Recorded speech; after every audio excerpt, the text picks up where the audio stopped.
Hey, hey! Ladies and gentlemen, welcome back to the YouTube channel. Thank you all so much for stopping by. I'm gonna be straight up honest with all of you guys. I have never, ever heard of a series called The Babe Logic of Mathematics. The Babe Logic of Mathematics? What the shit type of title is this? Also, what even is the Absolute Omega? A star? A dildo? We will never know, as there is a light representing and taking the name of the Absolute Omega. The Absolute Omega is a supreme being of the book of the Babe Logic of Mathematics. It is a god who is very absolute, infinite, that predates all of creation, including logic, non-logic, axioms, non-axioms, deductions, and inferences. It predates all of existence and created it to birthing the logic and mathematics. It's like this character was created for the sole purpose of power scaling. Just from the description I read, there is literally more character development with Goku than there is this bright looking star dildo thing that we can only infer. Pretty sad, man. Shallow Vernal makes her way to the YouTube channel. I know people have wanted me to talk about her, and today is the day that we will do so. Today's the day. Today's the day! Thank God Shallow Vernal actually looks like a fictional character. Like, what is this? A dildo? A watermelon? That's what it is. It's a watermelon. It has to be a shining watermelon. But let's start off with this bright, shiny watermelon. I mean, Omega.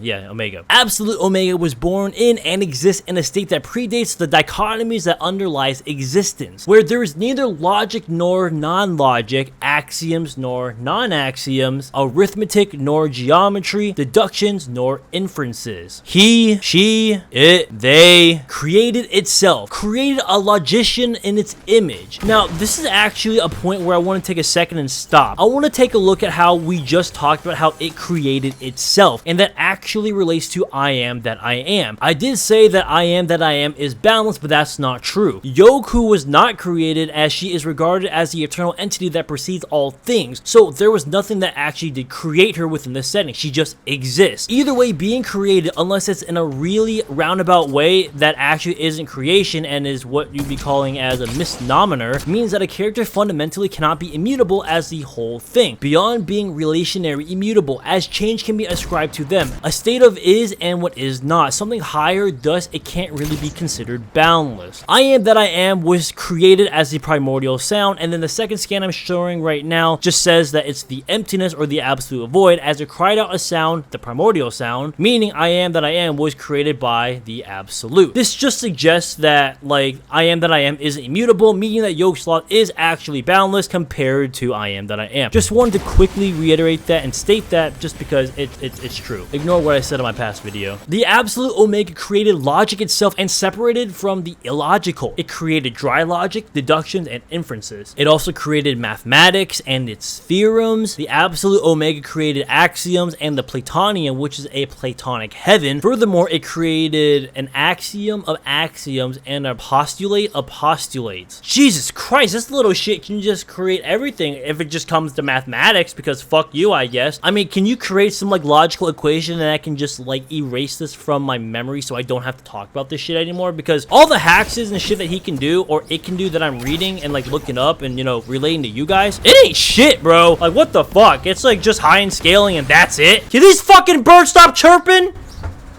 Okay guys, seriously, who, like, in the comment section has actually seen this series, knows about this series, and knows people who actually like this series? Shut the fuck up, you don't know anybody. The Absolute Omega is the supreme entity who is the very absolute infinite that is greater than all transfinite numbers, which form the hierarchy of cardinal numbers. It predates and created all of mathematics, axioms, and existence, which is comprised of the topology of all concepts of geometry, alves, the inaccessibly many inaccessible infinites from the entire large cardinal hierarchy and the Platonic heaven.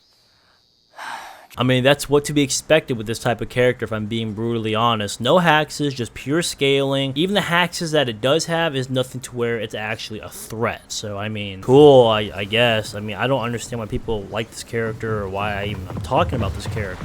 Why they even put this on the fucking poll? I don't even know what the fuck I'm doing anymore. Someone help me. Shallow Vernal is a character from the series. I was caught up in the hero summoning, but that world is at peace. It's a generic isekai series, but it's actually a series that I've read before. before. Well, part of it anyways. I only know this series because I was actually gonna do a video about this silver hair girl. Hold on a sec, I gotta look this shit up. I forgot her name. Kuromunia. Yeah, Kuro. We're just calling her Kuro. Yeah, I was gonna do a video with her like forever ago, but I don't know what the fuck happened. So with Shallow Vernal, there will be two forms that we will be talking about for this video. The first one is the incomplete form, and then of course the second one is the completed form. Shallow Vernal can erase people from existence, and she can bestow powers to people. An example of this is where she, or the gods, can bless others and even the supreme gods like Chronois. Fate, who can manipulate fate, probability, and perception, is the very first god Shallow was ever created, or had ever created, with her entire nature being the same as Shallow Vernal's. She can control people's memories, and she can create portals whenever she feels like it. Shallow Vernal has the same abilities as the god of life as the entire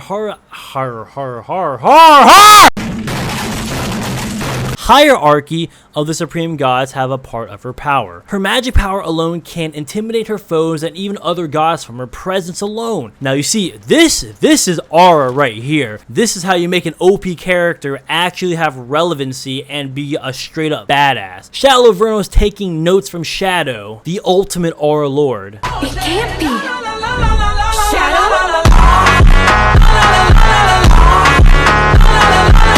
Shallow Vernal can also reshape or change the entire earth and possibly even the stars from her being a creation god. Oh right, another thing I forgot to mention is that she also has all of Kuro's abilities. Just a couple examples real quickly that what Kuro can do is that she can send people away via BFR, and she has plot manipulation, but kind of irrelevant as we get more into that later on down the road. And that's just the beginning of what Kuro can do. She honestly is pretty fucking broken for a number of reasons, so I mean, it kind of goes without saying that, you know, solo Dragon Ball. Speaking of which, Absolute Omega doesn't have any plot manipulation, or actually any hacks of existence erasure for that matter. Huh, crazy. Shallow Vernal has the ability to nullify all of Kuro's abilities during their fight, which are the same abilities as she has, which honestly, same she has. Oh, and she can control space. With the move of her hand, she can just create entire rifts in space. Merely clashing with Eden during their fight was bending the principles and concepts of the world. How the fuck does that work? How do you just fight somebody just then like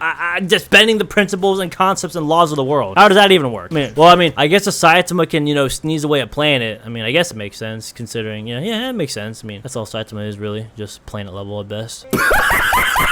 The gods can sense reality, the past, and the future, and being able to interact with it. She can also hear things from other dimensions. She has the ability to create black holes, and she can travel through time. Like the other gods, Shallow Vernal can freely manipulate the law of causality to her will and even resurrect herself from twisting the law or causality. She can control and manipulate souls, and she has cosmic awareness. Shallow Vernal can observe the world from another dimension and see the past, present, and future simultaneously. Supreme gods are immortal, goes without saying, but all gods on her level have transcended life. Shallow Vernal cannot die as long as other stories exist. If she is killed, she will revert to her complete form. This is kind of crazy because, like, you know, I first said that she has type 8 immortality, but if she can revert back to her complete form, it feels like that's like type 9 immortality, but it's probably type 8 immortality. I don't know. Correct me if I'm wrong. She's able to travel to other dimensions and warp all of reality. God damn. Shallow reshaped the earth with nothing but her finger, made nightfall in a realm which didn't even have night. She split the ocean in half and then returned it to the way it was before as if nothing happened to it. She's capable of destroying things on an atomic level, but not really like mattering too much, as she can warp reality and time travel and do all this other crazy shit. Like the Absolute Omega, she has type 5A causality. The world creators transcend their own creations, including space, time, and life. Time and the law of causality are interconnected, making world creators transcend this as well. I talked about plot manipulation a little bit, but I didn't really go over it, as Shallow Vernal's plot manipulation is different than Kuro's plot manipulation. The epilogue brings the end itself upon things. Essentially, when the book is closed, the story comes to an end. When the curtain is pulled down, the stage is pulled over, you are literally back at the start once again. But it will be the reader who is Shallow Vernal and decides whether or not your story is opened again, allowing for her to be the epilogue and to counter every ability in the series. God damn, just fuck the other person, I guess. She has high godly regeneration negation. No one nor thing can ever resist their end, no matter what means they use or what abilities they have. Even Nebula herself is bound to the epilogue epilogue as Shallow Vernal scales above her and the hierarchy. Existence erasure doesn't work on Shallow Vernal as well. The gods who were merely wearing her magic power were resistant to any kind of status effect. Now, she has a lot more resistances that I'm not going to talk about because in this case for this video, I don't really need to. But let's talk about the complete form of Shallow Vernal. Yeah, the shit, everything she could do was her base form. Shallow Vernal has a beyond dimensional existence as well as an abstract existence. She is the system that ends all stories, and she can seal away her target's abilities and regeneration, which basically makes just anything they use useless against her. Shallow Vernal's true form is that of the epilogue. It's a phenomena in which stands at the end of all stories and serves as the complete finale of the entire setting, with the epilogue's existence being present in all locations, whether it will be the beginning of all possibilities within the higher dimensions or across any and all periods of time. The end of all stories or anywhere that is part of the overarching story is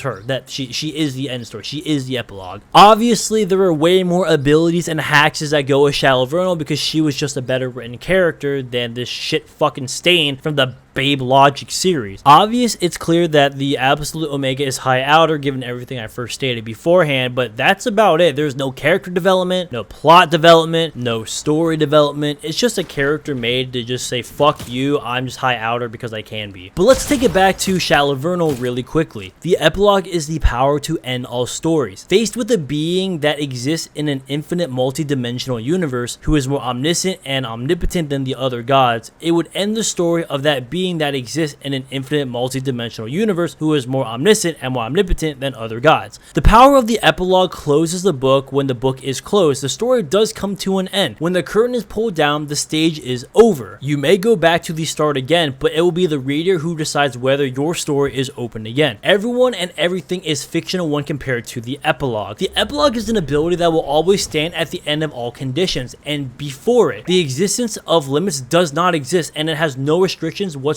on the target size, area of effect, or distance. Being an ability that will always stand at the end, even when considering abilities like nebulas, which are beyond the world creators, and the higher dimensions they can freely create, despite being considered an insurmountable outlier that will always encompass and be superior to such things. The epilogue is similarly an outlier that is not even in the realm of comparisons, completely beyond the scale of everything within the story. Regardless of how large it could get or how many dimensions there has never or there will never be a way to defeat the epilogue. Shallow Vernal is the epilogue itself, and it stands completely above the hierarchy, including Nebula. I don't know what else to tell you guys, bro, but Shallow Vernal is without a doubt high outer. Honestly, you could even argue higher than that, putting her at 1T or something around there. But speaking of that, I did have a guy send me a bunch of scans making Shallow Vernal 1T. I'm not about to fucking go over every single thing. He sent me probably like 5 pages of documents in total trying to explain the scaling for Shallow Vernal. I ain't got the time for that shit, bro. Yo, this video is already long enough. You guys are probably tired as shit. You're probably out there slapping the salami, watching anime while you listen to me. Let me show you some quick scans right now that correlates to his scaling. It has something to do with like reality over fiction. I don't fucking know. My brain hurts. I bet you he's lurking in the comments somewhere. So anybody who can correct me, he'll probably do it. Also, he'll probably explain why how Shallow Vernal also probably solos like 98% of all animes.